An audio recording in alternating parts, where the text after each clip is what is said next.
Bienvenue dans ce nouvel épisode de Simplifie, le podcast qui est là pour simplifier ta vie. Et tu es arrivé dans le 3e épisode de l'été d'épaulettes, l'été où tu t'es choisi. Je te le rappelle le truc. L'idée, c'est que tu prennes un moment pour toi, une petite bulle de douceur en ce dimanche, un petit temps pour toi, pour prendre soin de toi, te poser les vraies questions et passer à l'action avec un petit défi que je te partage chaque dimanche. Aujourd'hui, j'ai envie de te dire quelque chose d'essentiel, un truc simple mais qu'on oublie trop souvent. T'es prête ? Tu n'as pas à tout porter. Pas seule, pas tout le temps, pas comme ça. Et pourtant, en fait, c'est ce que font la majorité des femmes que j'accompagne, des femmes qui sont brillantes, des femmes aimantes, des femmes responsables, des femmes comme toi. Peut-être que c'est aussi ton cas. Tu te lèves le matin avec déjà un millefeuille de pensées dans la tête. Les enfants, le repas, la recharge au pro de ton travail, les petites choses du quotidien à surtout pas oublier. Et t'as pas eu besoin de post-it, pas besoin de rappel.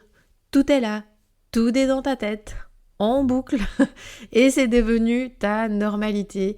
Tu prévois, tu anticipes, tu gères, pas parce qu'on te l'a demandé, mais parce que tu t'es tellement habitué à porter que tu ne sais même plus comment poser. Mais ce poids-là, il t'use et le pire, c'est qu'il ne se voit pas.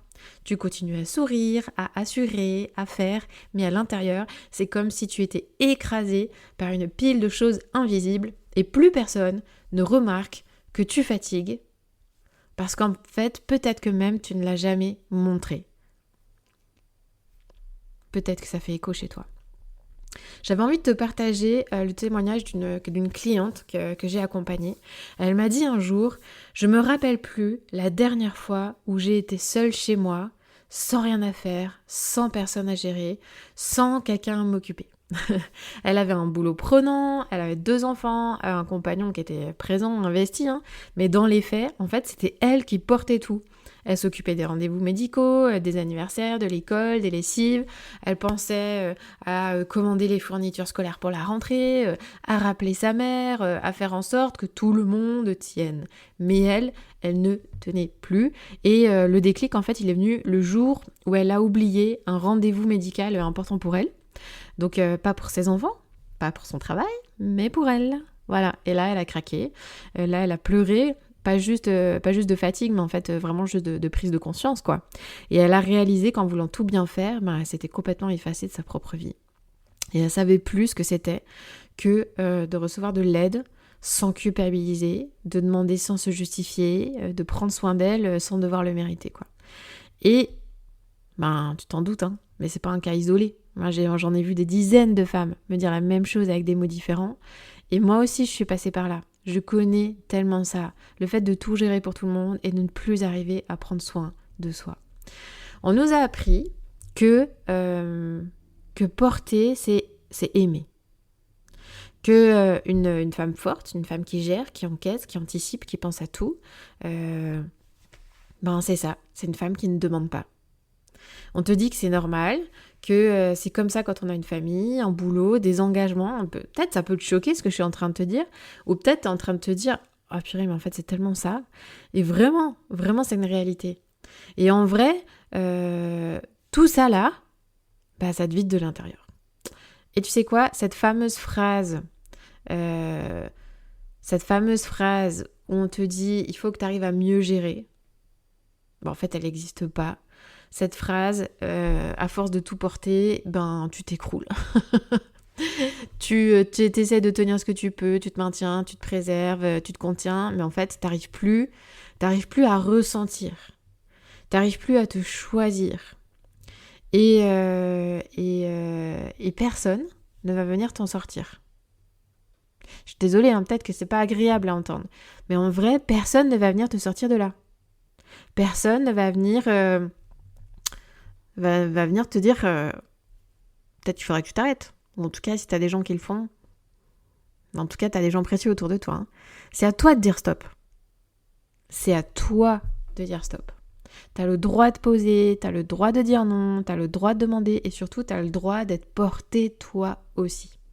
Alors je t'invite à te poser cette question. C'est le moment de prendre ton petit carnet, de te poser cette question, d'écrire un petit peu si tu le souhaites. Prends du temps pour ça.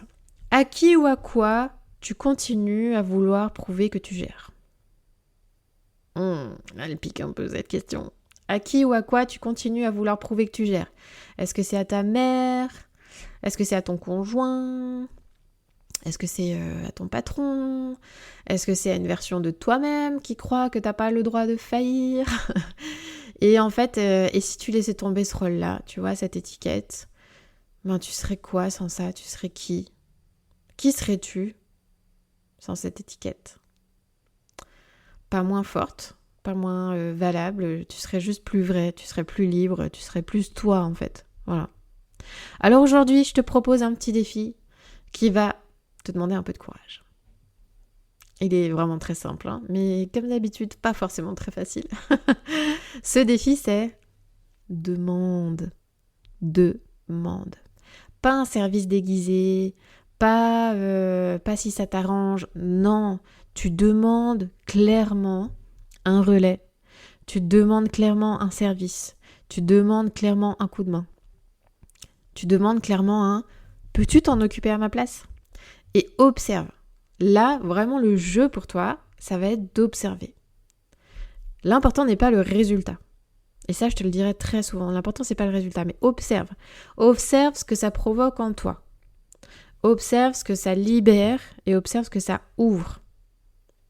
Vraiment, sois dans l'observation de ce que tu ressens et de ce qui va se passer. Je voudrais te le rappeler, mais tu n'es pas faible quand tu demandes. Quand tu fais ça, tu t'autorises juste à vivre. Et c'est OK. Donc pour clôturer ce petit épisode, je te rappelle que tu n'es pas seule, que même si tu t'es construite comme si tu devais porter toute seule, ok, tu n'es pas seule. Ce que tu vis, des milliers d'autres femmes le vivent aussi. Et chaque fois que tu ouvres un peu d'espace, que tu te dis, que tu déposes, ben en fait tu participes. Tu participes à changer quelque chose de fondamental. Ça a changé ta vie, en fait. Et surtout, quand tu déposes, tu respires. Quand tu respires, tu revis. Et ce que tu lâches, ça fait de la place à ce que tu veux vraiment. Ok ? Ce sujet-là, je l'ai tellement vu, vécu, traversé que j'en suis arrivée au besoin d'en faire un livre. Un livre qui s'appelle « Simplifie ta vie ». C'est un guide, c'est un peu comme une main tendue que j'ai conçu ce livre. Ce livre, il n'est pas là pour t'aider à mieux t'organiser. Mais il est là pour t'aider à te libérer. Pour t'aider à identifier ce que tu veux vraiment garder et ce que tu veux vraiment poser pour de bon. Et du coup, ce livre est disponible en précommande aujourd'hui. Le lien est dans la description ou dans le mail que tu as reçu. Le livre est encore en cours d'écriture et il sera dans tes mains avant Noël.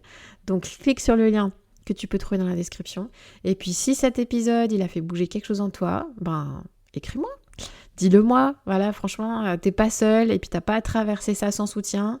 Et nous, on se retrouve dimanche prochain. Et d'ici là, donne-toi la permission de souffler. Allez, ciao, ciao.